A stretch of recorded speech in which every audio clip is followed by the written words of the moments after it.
Well, Tashi Delay, and welcome to our Essentials of Tibetan Buddhism class. And our text is the Innate Happiness, Realizing Compassion Emptiness. And compassion emptiness is a way that enlightenment is often described in various sources, but particularly in Tibetan Buddhism. And so we're going to begin with a little bit of an introduction to why we're doing this course and what some of the goals are that we have in doing this and so forth. And then we'll begin to get into some of the background, the history of the Buddha and Tibetan Buddhism, and then we'll get into what is the heart of this course are the actual practices that can take us through. So we get an overview of all of the different sections of Buddhism, but from a Tibetan Buddhist point of view. I always want to point that out, because this is not a Theravada class or a Mahayana class or something like that, but it's how the Tibetan Buddhist or Vajrayana views those in the first part, and then most of it is actually on the Tibetan Buddhist practices and philosophy and that kind of thing as well.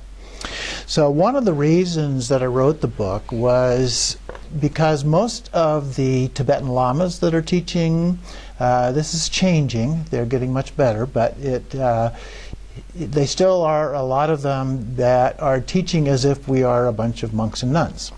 They're teaching in a very traditional way. The content, there's nothing wrong with the content usually, but sometimes they don't either understand or they don't choose to look at what some of those differences are and how that might apply to what is being taught. And so one of the things I wanted to do is take a look at that issue. How do Buddhist principles apply in the context of living in a Western society? And so that's an important part of that. Things like the stories. Now, I like some of the old stories, so we'll be looking at some of the old stories, but there are new ones too. There is scientific evidence and so forth that supports all of this. And some of them are getting better at that. The Dalai Lama certainly is, and some of the others as well. And so that is an important part of this as well, to bring in some of that kind of information to help better understand what it is that we're really trying to do here. I have a little quote in here on the very first page from the Dzogchen Panlap Rinpoche, who's based in Seattle and was trained in, I think, Oxford. I'm not real sure of that. He says, it's like saying to ourselves, yes, you're a Buddha too. You have the same enlightened potential. You can wake up any minute, just like Shakyamuni Buddha and many others. We're trying to see how all these teachings exist in our everyday life, taking piano lessons, driving our kids to school, walking home from the bar, or locking ourselves up in a 3-year retreat. They're all the same. Okay? So that's a key part of the way that I view this, is that it incorporates, it's not about being a great meditator sitting on a cushion, but it's what you do with that when you get off the cushion. And so it's a way of putting that in your entire life, 24/7, if you will. It's a worldview. It's a philosophy of life. It's a values and principles that you take with you and apply wherever you are, whatever you're doing. So that's the basic idea of this, and it's the reason that the actual practices are so important as well. You can study and read a gazillion books about Buddhism and learn some interesting things, but if you don't do the practices, it's only going to be limited kind of learning and application of that. So it's very important to do the practices. It's almost like two wings of a bird. You have to have both of those in order to make it work effectively. Another thing that comes up sometimes in the West is the issue of tradition. Some people just don't like some of the traditions associated with Tibetan Buddhism, and all you have to do is look around the room. You can see the kind of things that happen with all the Thangka paintings and the statues, and then there's various behaviors, my little uniform here that I wear and so forth. All of those are based on tradition, and it's not absolutely essential that we learn all of those things. On the other hand, there's actually some benefits from some of those things that if you remove them and try to get it back to its core essence without tradition, you also lose quite a bit in the process. And so my approach is kind of a middle way. The Buddha talked about a middle way, and so the same principle, I think, applies here, where there are some aspects of the tradition that are very beneficial. And so throwing those away is like throwing the baby out with the bathwater. You don't want to go quite that far, at least in my opinion. People have their choices. They make their own, decide how they want to do that and the various options that are available, and that's fine. But I'm just trying to explain the way that I approach it, which is to try and include a little bit of both of those aspects in at the same time. One example of that would be the deity tradition, the Thangka paintings. We have what we refer to as deities in the Tibetan Buddhist tradition. It's one of the hallmarks of Tibetan Buddhism compared to other forms of Buddhism. And so the deities, though, are not thought of as being real, the way a Christian might think of God as being real. Not usually as an old man in the clouds anymore, but they still think of him as a real, kind of a physical entity in a way. And so, but when we look at these deities, we recognize that they are in our mind. Okay? They're a manifestation of our mind. They're not a physical object of some kind. And they are, although lamas don't particularly care for this term, a tool that we can use to help us, because what Buddhism in terms of practice is, it's all about training your mind. And you'll hear that term used a great deal in terms of Tibetan Buddhist practices or other forms of Buddhism as well. So training the mind is what we are trying to do. So part of that is trying to understand what we mean by the term mind, and then how do we apply that? How do we go about training the mind? Well, deity practice is just one of those things, but if you threw that out, you threw out a very, very important part of the tradition. Doesn't mean you absolutely have to do that as a practice, but it's a very, very powerful one, not just from a Buddhist point of view, but also from a Western psychological point of view. A lot of times a psychologist working with you will have you pretend that you have made a change that you're working on, and you act as if you are that particular form and apply that. Or they work with athletes, for example. I had a friend that got her PhD and started working with Olympic athletes, and training them to visualize themselves accomplishing what it was that they wanted to accomplish was very powerful and very effective. And so this is a technique that's grounded in psychology and not just some myth that's out there. We can look at it as a myth, but it has an element in it that's far more powerful than just being a myth.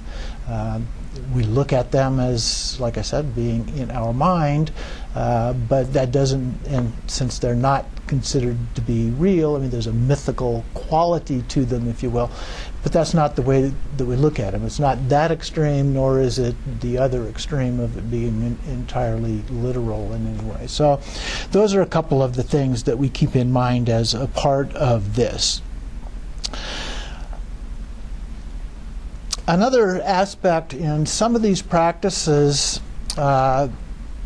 we are asked to do these for long periods of time or many, many times over. And one of the tests, if you will, that's been used in some of the experiments that have been done, some of the assessments that have been done, you may have heard of some of these where they're doing brain scans of meditators and those kinds of things. And there's a fairly common standard that if somebody has meditated for a period of 10,000 hours, then they will have reached a level of accomplishment. Of course, it's a fuzzy 10,000 hours. Some people will get there faster than that, some people will take longer than that, and so forth. But it's become a standard that they use for trying to determine when they're making comparisons between people who are beginners, for example, and experts, and what is the difference in the way that their brain functions, and so forth. And so we see that. But if you just imagine the kind of American standard, if you will, for meditation is 20 minutes a day. Okay? how long would it take you to reach 10,000 hours at 20 minutes a day? Try 82 years. Yeah, it would take a really long time. Full-time job for 5 years. Yeah. So, in order to achieve a level of mastery, we need to think about it in a different way. One is that you need to do it in a stronger, a more consistent way than just 20 minutes a day. If you did it for 10 hours a day, so if you went into a 3-year retreat, for example, which is customary when a monk or a nun has reached the end of their initial training, which is roughly equivalent to our high school, then they will often go into a 3-year retreat, a guided retreat, and they work on the practices, try to master that, and so forth. And they would typically reach that 10,000 hour goal during that 3-year retreat. They're meditating for about 10 hours a day in that context. So it can be done, but if we look at it in a little bit different way, if we reframe the problem, if you will, and look at it, we all have, whether we're a monk or a nun in a monastery or somebody working a full-time job here in the United States, have 24 hours a day, period. No more, no less. Doesn't matter which form that we're in doing that. So if you can make everything a form of practice, you can be just as effective as a monk or nun in a monastery. And some of the lamas have told me they think that the Westerners can even be more effective than what some of the monks and nuns are. So I think that we don't want to put ourselves down and say, oh, well, I can't do that, or I don't have enough time, or whatever. Because everything you do can actually be a form of practice. And so that's a part of it. Like I was saying before, it's not about being a great meditator, it's about what you do off of the cushion. And so off of the cushion is most of the day and night. We'll talk about dream yoga later on. So everything can be put to work as a part of that. And if you do that, then 10,000 hours can be done in just 416 days. Okay? So it can be done much more realistically if we look at it in with a broader kind of a perspective and how we put all of that together. The teachings of Padmasambhava that are the core of what this book is based on, different practices that he teaches, he says you only need to do each one of those, almost all cases, there's a few exceptions to this, but almost all cases he says you just need to do the practice for 3 days. Okay? 3 days is not all that long. Now, we may be busy a lot of the time during the week, but if you do the practice a couple of times a day, maybe a morning and an evening time to do the practice that way, you can achieve that fairly closely in a week. We also know that one of the things that is important in doing practices is not how long you do it, but how many times you do it. And so you will see in various teachings that it's very important to do good quality, short meditations, not long, poor quality meditations. Because we talk about training the mind, but we're also at the same time creating neural pathways in our brain. This is another one of the ways that science comes into this. And that's based primarily on repetition. For example, they did some experiments with somebody learning to play the piano. And it's very customary to recommend that somebody learning to play the piano practice for 1 hour every day. And so they broke them into 2 groups, one of them doing 1 straight hour a day, and another group breaking it into 4 sections. So they practiced for 15 minutes 4 times a day. And the ones that did it that way, the 4 times a day, actually accomplished more than the ones doing it the other way. And we have learned that the same thing applies in meditation. So you'd be better, if you were trying to do 1 hour a day, you'd be better off doing 4 15-minute meditations, focus on good quality meditations, than you would just doing a 1 hour meditation. And even 5 minutes. In the beginning, sometimes just doing a good quality 5-minute meditation can be very good. And then you can gradually expand that a little bit. But no time is not a good excuse. Okay? We can always find time. You're waiting at the doctor's office. You're standing in line at the grocery store. You're waiting for your favorite TV show to come on. During ads of TV shows, which are getting longer and longer and longer. I mean, there's all kinds of things in our life where we can do a really short meditation at a stoplight, waiting for the light to change. You can do a short meditation. And the more you do that, the more it creates those neural pathways in your brain, and you get closer and closer to your goal. Okay? So those are all things to keep in mind as a part of this. Another one is patience. People in our culture get in a hurry. I want it now. Yesterday would be fine. And so having patience is also very important. It took the Buddha, after he left the palace and pursued enlightenment on going through 2 teachers and then out in the forest with another group of people, which we'll talk about later, 6 years before he attained enlightenment. Okay? And oftentimes we somehow magically expect that we can do it in less time than that. There are a group of people called Mahasiddhas, the great Siddhas who accomplished enlightenment as well. And the stories about them almost always involve them doing practice for 12 years. Okay?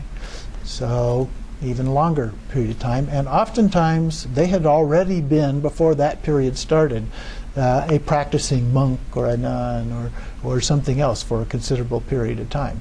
So it does take time. So you need to have patience and persistence. Those are the 2 words I use over and over again, advising people regarding practice. You have to be patient, but you have to stick with it. And especially make it a part of your day, every day. Practice that you do every day. If you've got a specific time that you can do it, that's even better. Sometimes things happen and we can't stick to our schedule, or our schedule gets changed. You have to go to an early morning meeting, or something else happens and you're not able to do what you normally would do, and that's fine. You can shift things around a little bit, and that actually can be good for your brain to kind of throw it off. It becomes kind of routine and it doesn't pay attention sometimes. So sometimes making little changes like that can actually be beneficial to training the mind as well. So doing those kind of things are an important part of all of this. In terms of my background, I started when I was in college becoming interested in Buddhism, and at that point in time there were no teachers around, so it was just a matter of reading books and struggling to do the best that I could. I think maybe that by then there were a couple of teachers in California and somebody in New York, but that was about it. And so I went with it as I could. After I got out of college, then kind of drifted away from it, but still had some interest. And then later in my life, I got interested again, started rereading some of those books, found some new books on the subject. And by then, much more material was beginning to become available, and started practicing, started looking for a teacher. I found one, Garchen Rinpoche, who is the picture of the one in the top row on the right-hand side there, has a center up in Chino Valley here in Arizona. And some other teachers as a part of that. Eventually moved here to Tucson and connected with the one in the center there with the hat. And that's Khenchen Lama, who lives in Wales, and I became a student of his very intently for a period of time, and he is now our spiritual director of our organization here as well. A very accomplished individual. And so I got involved with the organization here when I moved to Tucson, and eventually they asked me to get involved with the board of directors, which I did, and then I became president, and a couple of years after that, Khenchen Lama gave me the title of Khenpo, which is a little bit like an abbot or somebody who's got a PhD in Buddhist studies. It's roughly equivalent to that. So that's kind of the meaning of the term. I don't know whether I really deserve it or not, but I do the best I can to try and help other people in part of that process. So let's get started with some of the specifics about Buddhism itself here. And so I'm on chapter 1, if you happen to be following along in the book, and the introduction on why should you practice Buddhism. People come to Buddhism for lots of different reasons. There's no one reason. I would guess that most individuals don't come to Buddhism originally to achieve enlightenment. They come because they want to learn to meditate or deal with some stress issues or other kinds of things that has attracted their attention and brought them to Buddhist practice. So there's lots of reasons which can make it challenging as a teacher, trying to help people that have diverse interests and needs and so forth as a part of that. But we do the best that we can, and individually, me for example, I'm willing to meet with people one-on-one that have questions or need some help in a particular area, and that can help deal with things that are unique to your particular background and needs as well. Any personal problems. Some people are just on a personal journey and they go from one thing to another, and you see them for a while and then they pop up over in a different area for a while and so forth. But that's the way that they pursue things in life. And that's okay too. We do the best that we can. And if we like, of course, to be able to help people and meet their needs in all cases, but the reality is that's not the case. So if we can help them a little bit on their path, going on to something else, that's fine as well. So one of the principles that the Dalai Lama talks about a lot, as do other teachers, is that as sentient beings, we all want happiness, and we don't want suffering. So that is one of the basic principles of Buddhism, that we're trying to get rid of the things that are bad, if you will, that what we call suffering. And we'll see here in a little bit, that's not a very good translation, but they're kind of stuck with it. It's become the common way of looking at that. And so we get rid of the negative, and then we want the positive. That's the happiness part of that. So we get rid of the suffering, we get the happiness aspect. And it's common to all sentient beings, not only human beings, but animals, birds, fish, insects, everything that is considered to be a sentient being as a part of that. There are different schools of thought. We'll see as we get into Buddhism. We're not going to focus on this, but we will talk a little bit about some of the different schools, some of the different kinds of philosophy that has emerged over time as a part of explaining the Buddhist teachings. And so all of that comes out. We won't go into great depth in terms of philosophy. That's a whole different field to try and get into. But we will touch on some of the basics of what people have said in some of those areas. The Buddha himself tried some of these different paths and found them to be unsatisfactory for him and what he wanted, and so he himself moved on to different paths. He had two teachers after he left the palace and started his own path, and he mastered both of those, and was asked to stay and help teach, but he didn't want to do that because he wasn't satisfied with what he got. And so he went out and practiced another tradition that was popular at that time called asceticism, and did that for a period of almost 6 years. And so that didn't work either. And then eventually he went and sat under the Bodhi tree until he achieved his enlightenment. And he describes it as innate happiness, as a deep inner peace. And so that's basically what we're looking for, is achieving this level of deep inner peace. So even though other things are going on around us, we're not disturbed by those things. It doesn't mean you don't have emotional things that come at you, but because you're at this state of peace, it's almost like they just go through you. And they don't knock you off your feet and create other kinds of problems in your lives as a part of this. So the source of all of this is the union of wisdom and compassion, part of the subtitle of the book. And so we'll talk a lot about those aspects of how do we bring those things together, what do they mean, and so forth. But the wisdom aspect, we typically think of wisdom as something that we learn, a very cognitive process. And there are, of course, aspects of that are like that are a very cognitive kind of a process. But what we're really trying to get at is more of a direct experience of that. So we can point it out a little bit by talking about it, but you have to really get to the point where you experience it directly in order to attain the level that we're talking about here in terms of enlightenment.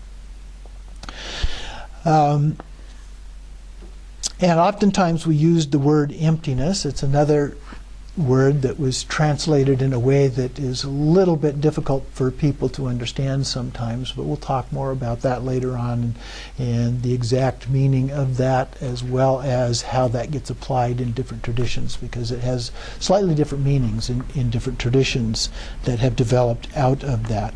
But loving kindness and compassion are two of the core practices in terms of Buddhism. So it's not just the wisdom aspect, but it's that loving kindness and compassion aspect.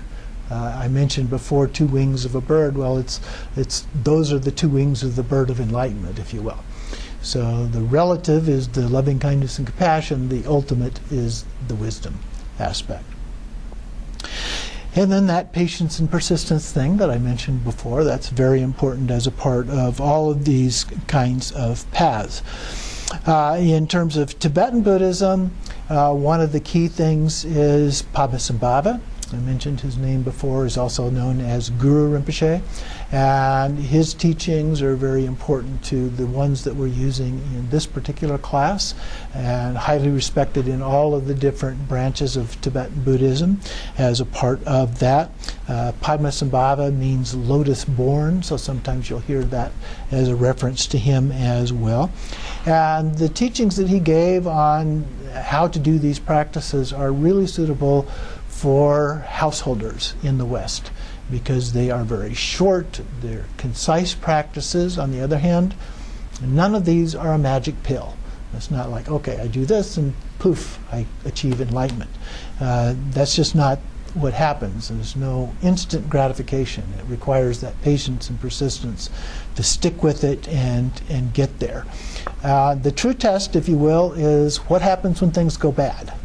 Not when everything is going really well and you're happy and you're feeling great and so forth, but what happens when something goes wrong in your life? Okay? How do you respond and react to that? Do you have that kind of patience at that time, or are you blowing up? Okay?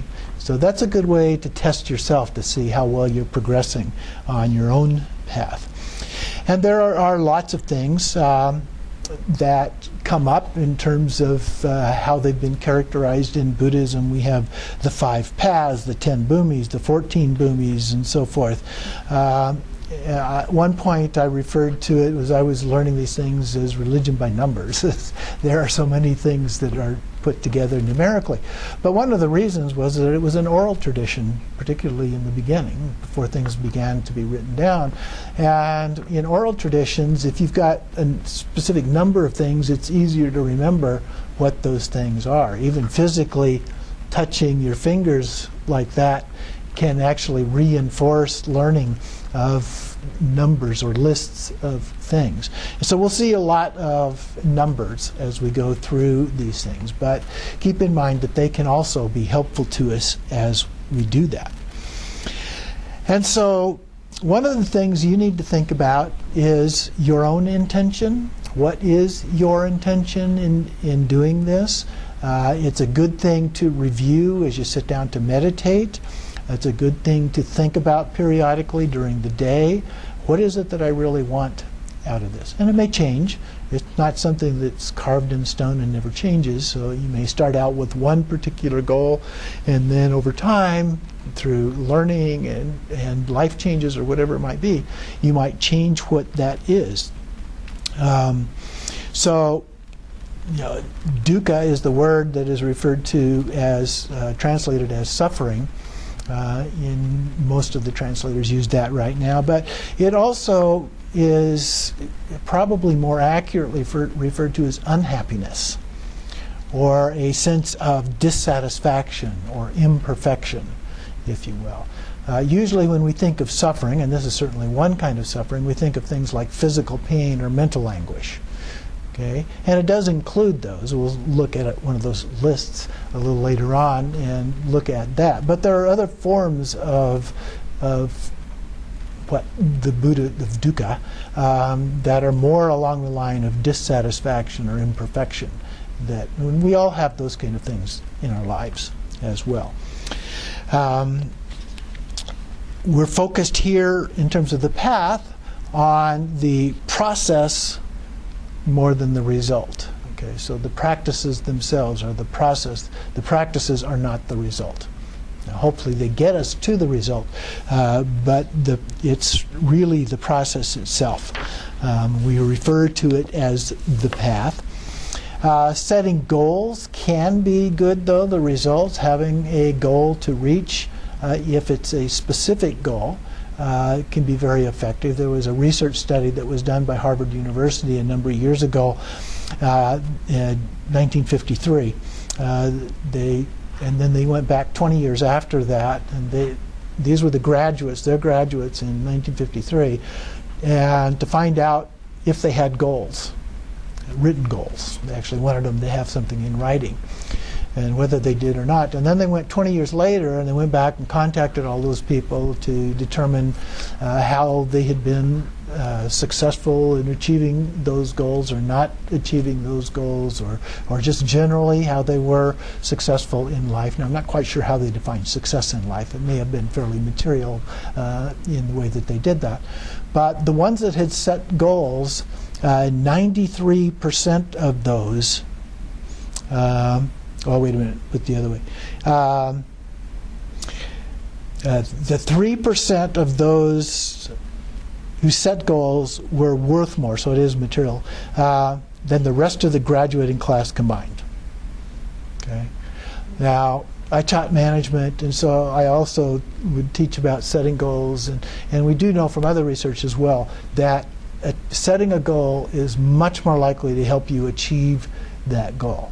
So even in terms of meditation, in terms of your practice, if you've got something that you want to achieve with that, whether it's dealing with an emotional problem that you've got going on in your life, whether it's enlightenment, whatever it might happen to be, then dealing with a stress issue, then having a goal about trying to deal with that, achieve that, can be very beneficial to you. And then periodically reviewing that as well. One of the guidelines that we use in management is an acronym called SMART. So you'll have SMART goals. So the S stands for specific, so it's something that is easily identified on exactly what it is you're trying to do. Measurable is the M. Attainable, so it needs to be something you realistically attain. That's another problem with sometimes people set goals that are just not realistic. They have to be relevant to the things, your values, the things that are important to you. And they have to be timely, setting a time goal as a part of that. When do you want to achieve this? If it's just open-ended, it tends to just get pushed off. Okay? So, and eventually forgotten. So having a time aspect. So all 5 of those things can be very helpful in the process of setting goals as well. So you can also set goals for what you want to achieve when you're on the cushion, as well as what you want to achieve off the cushion. That keeps both of those things in mind as you go about your day, and helps make sure that you embody that as a part of what you're doing. So a large part of this is developing a new set of habits. In fact, the word for meditation in Tibetan, as I understand it, translates as basically habituation. So you're learning to do something over and over and over again as a part of that, and training your mind. And from one of the great lamas, meditators of all time, in The Empire Strikes Back, Yoda says to Skywalker, "Try not, do or do not. There is no try." So that's good advice as well to keep in mind as we do these things. Well, what then about this specific form of Buddhism? And why Vajrayana? Why Tibetan Buddhism as opposed to one of the other ones? The Buddha said that there are 84,000 different paths. And so there are many of those within Tibetan Buddhism. There are many of those in Mahayana. Not so many in the path of individual liberation, because there were, but most of those disappeared and worked down to just one basic path, which has then since split out a little bit into some variations, but there aren't as many in that particular one. So like other religions, there are major divisions. The first major one is what I refer to as the path of individual liberation, because the focus is more on attaining enlightenment just for yourself. Doesn't mean that you don't care about other people, but that your main focus is on attaining enlightenment for yourself. The one that's called Mahayana, I call it the path of altruism, because it's focusing on other people, not just yourself. Doesn't mean you don't consider yourself, but it's focused on all sentient beings as a part of it, so that's the altruistic component. And then the third one is Vajrayana, or Tibetan Buddhism, and it has some other different subdivisions within that. So you've got those three major subdivisions, and the Vajrayana I refer to as the path of Tantra. So a little different form of Tantra than what most people are familiar with from New Age or even Hinduism and so forth. It has to do more with the deities. And so those are the three major branches of Buddhism. Then within each of those, there are the subdivisions. In Mahayana, for example, most people are familiar with Zen Buddhism. That is a form of Mahayana Buddhism. There's a long list. If you go to Wikipedia and you look up Mahayana, you'll find a list that is about 2 pages long of the different forms of Mahayana Buddhism. So there's lots of different. Pure Land is another one associated with the Mahayana and so forth. And then when you get into Vajrayana, it's divided into 4 primary groups, but there are some other groups as well that have been recognized as a part of that. And we'll get into this a little bit more later on, but there's these different branches that have evolved over time. And the one that was formed by Padmasambhava, the one that we're using here, didn't have a label in the beginning, but later on, when some other people came from India into Tibet and founded other branches, if you will, they labeled it Nyingma. Nyingma means the old school, because it had been there for a couple hundred years before these other people got there. And so those are called the Sarma schools, or new schools, that formed at that time. And there's 3 major ones of those, and then a couple of other ones that have been recognized as well as a part of that. So it's a little bit like Christianity or any other religion. There are all these different branches, and then within each of those there are other little sub-branches and so forth. So there are lots of different lineages, if you will, that have formed. So 84,000 paths. Now 84,000 is not necessarily a specific number. It's a general number that there's a lot. Okay, is the basic idea here. But you can look at those, you can study those. You would never get through all of those if you wanted to try and really study the main branches of Buddhism. Would take forever to do. But you can look at them and find some things about them and what they do and the particular teachers, the leaders of the group and so forth, to help you decide which one of those paths is best for you as a part of that. Are they intelligent? Is the person who's doing the teaching somebody who is knowledgeable, understanding the thing? Do they have a good sense of humor? How about loving kindness and compassion? Do they share those kind of things? So selecting a personal teacher or lama is something that we'll come back to a little bit later. But you do have to be cautious. I've had students who went in, and we invite other lamas to come and do teachings here from time to time. And in one of those cases, one of our students came in, and I mean, she basically went gaga over this lama. I mean, he was a good teacher and all of that, but you have to get to know that Lama before you really commit to that person. In fact, there are some teachings that say that you should wait for as long as 12 years before you decide whether you want to really commit and follow that particular Lama. Now, that may be a little bit long, but the point is well made. You want to really get to know that person to see whether or not you can do the things that they expect people to do. Look at other people that have been around a while and see, okay, how is he treating those people? How has he treated those people? And then how has he been treating me, or she's been treating me, and so forth. Before you make a commitment, which there is a specific commitment that you can make in this process. One of the things about Tibetan Buddhism that differentiates it a little bit, it is considered to be a faster approach to enlightenment. It's generally said that you can achieve enlightenment in one lifetime. Not always, but you can achieve it in one lifetime, as opposed to the other ones that describe themselves as taking eons of reincarnations in order to achieve. So that's one of the differences. And part of the reason has to do with these deity practices that I was talking about before. It actually takes advantage of some very powerful psychological techniques that help us get there faster. The essence of it is you pretend that you're a Buddha already. And when you pretend that you're a Buddha already, you get to the point of being a Buddha much faster than if you're just looking at Buddhas as being out there somewhere.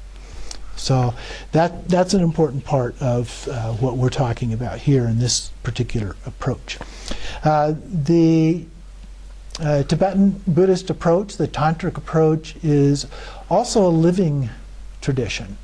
A lot of religious traditions are based on texts that were written in ancient times, and nobody can change those. They're fixed, if you will.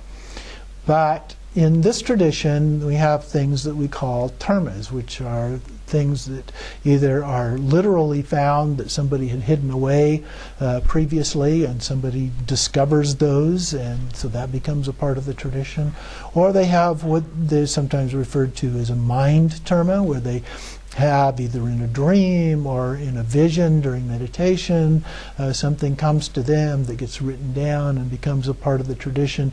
That helps make it a living tradition so that it can change and it can adapt to the kinds of things that are the needs for the practitioners today as well. So that also is an important part of that kind of continuing revelation, if you will. What about achieving enlightenment as a householder? There are some things in the texts that say that you have to be committed to this full time, all the time, for many, many years in order to achieve enlightenment in one lifetime. But one of the great masters said you can do that. Mipam Rinpoche said, according to the sutras, there's two main branches of texts, the sutras and the tantras. And so the sutras are the teachings by the Buddha or one of his close disciples. And then tantras are a different form of text of teachings that include various other kind of things by learned masters. And then there are also shastras, I guess would be a third one. The shastras are commentaries on either of those.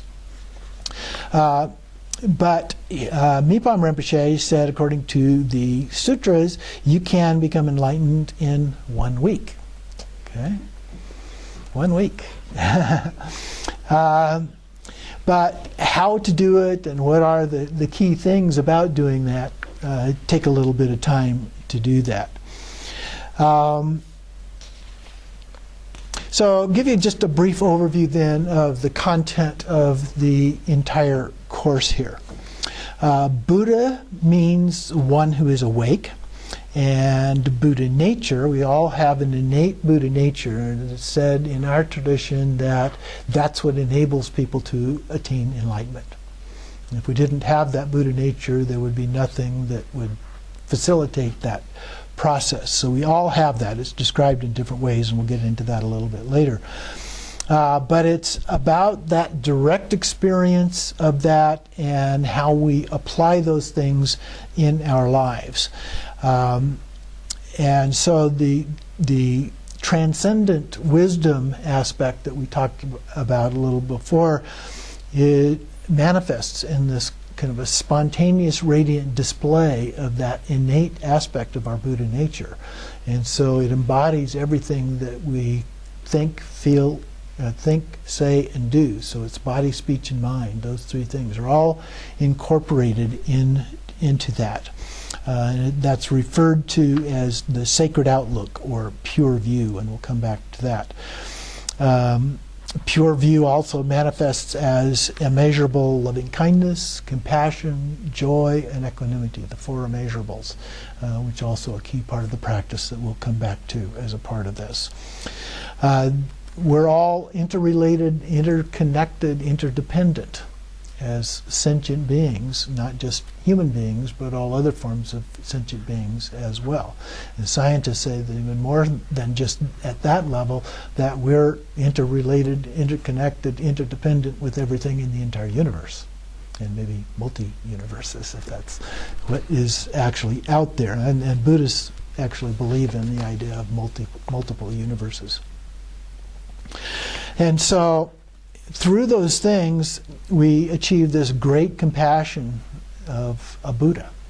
And so that is the ultimate goal. Whether it's individual goals or not is another matter, but that's the ultimate goal. So how does one awaken? Well, it comes through being committed and consistent practice. Realistically, it is achievable according to the texts, various texts. The root text for this particular class was, as I said, written down by Pabasambhava, who lived in the 8th century, toward the end of the 8th century, and was written down by his consort Yeshe Tsogyal as the heart essence, or the Khandro Nyingtek. So it was the heart essence of the teachings. What are the real core parts of all of these teachings, and that are designed specifically for swift enlightenment. They're very concise. They are based on a particular view, which is considered to be the highest view within all of Buddhism, called Great Perfection, or Dzogchen. And those practices tend to be very concise, pithy types of practices, whether they are actual Dzogchen practices or not, as a part of this. And because of that, as I mentioned, they are particularly relevant for us in the West. The Buddha also talked about accepting what he said. People would tend to accept during his time, his followers would just accept what he said because he said it. He was the Buddha. We'll just take it for granted. But he said, that's not acceptable. He said, you need to test this out and make sure that it's going to work for you. And so he gave an analogy. He says, like a goldsmith testing for the purity of gold before buying it. And as a part of that, you would scratch it and burn it and so forth, maybe bite it to see, is it pure gold, or how pure was this gold before you bought it from somebody as a goldsmith. And so the Buddha said, using that as a metaphor, we need to do the same thing. We need to test these practices out. Now, a key part of that is actually testing it out, not just thinking about, oh, I don't like that practice, I'm not going to do it. You have to try it out for a while and see if it works for you, because sometimes things that we aren't particularly attracted to turn out to be really, really helpful. So you have to be willing to take that step, that level of trust to do it. But that doesn't mean if after a while it's really not working for you that you're stuck with that. There are lots of different practices. So you can change and go to something else as a part of that. And he also talked about whether he was asked by some of his followers when he was near death how they were going to know, because a lot of teachings had been given to a lot of different people and they had spread all over the place. How would they know whether the teachings were authentic? And his response to that basically was anything that's consistent with the Dharma is authentic. Okay? It didn't have to be something that came right out of his mouth. It could be a follower of a follower of a follower. Of course, that's what we have today, because he passed away 2,500 years ago or so. And so all of this has come down to us through these various lineages. And so we have to be able to look at that and determine for ourselves whether we think that is consistent. So taking a class like this gives you a good overview of what is included in the Dharma, and from that gives you a good way of looking at other things from other sources to see whether or not those might be authentic as well. And sometimes they come from other traditions, things that are not Buddhist in a direct way. And we see that coming from the Dalai Lama all the time. He's very respectful of other traditions, even going so far as to say that you should stay with whatever your birth tradition was. I was born into a Christian tradition. That didn't work for me, so I eventually changed. But whatever works for you is what is important here as a part of that. So follow the instructions, test them, but it does require a little bit of faith. Now, part 2 of the book basically gives the historical perspective, so we'll look at the teachings of the Buddha in his lifetime. We'll look at the dissemination from India into Tibet and how that began to develop, the various paths that I mentioned. Part 3 talks about the path of individual liberation, so that's that first one, but as I mentioned before, it's from a Tibetan Buddhist point of view. So if you went and you talked to somebody who's a practitioner in that path, you might get a little different description. And then part 4 deals with the path of altruism that I mentioned. Part 5 deals with the path of Tantra. It's the biggest part of the book because that's the main focus here. Part 6 talks about the path of great perfection, which is considered to be a part of the path of Tantra in most cases.